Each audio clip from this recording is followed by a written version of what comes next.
Nailibing na sa Antipolo City si Edgel Joy Durolfo, ang assistant manager ng isang kasino na nasawi matapos umanong makiparty kasama ang kanyang nobyo at 3 kaibigan.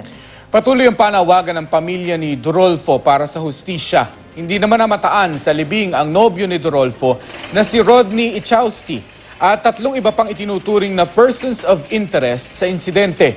Ayon sa ina ni Durolfo, nagpapasalamat sila sa lahat ng nakiramay. Giit din niya, hindi raw totoo ang mga nakalagay sa salaysay ng nobyo ng kanyang anak na aksidente umano ang pagkamatay ng dalaga pagkatapos daw gumamit ng illegal na droga. Kumbinsido raw silang may kinalaman si Ichowski sa pagkamatay ng kanyang anak. Asphyxia by manual strangulation o pananakal ang sanhi ng pagkamatay ni Durolfo base sa kanyang death certificate. Pero sa ngayon, hinihintay pa ng mga otoridad ang resulta ng autopsy sa katawan ng dalaga na inaasahang mailalabas ngayong araw.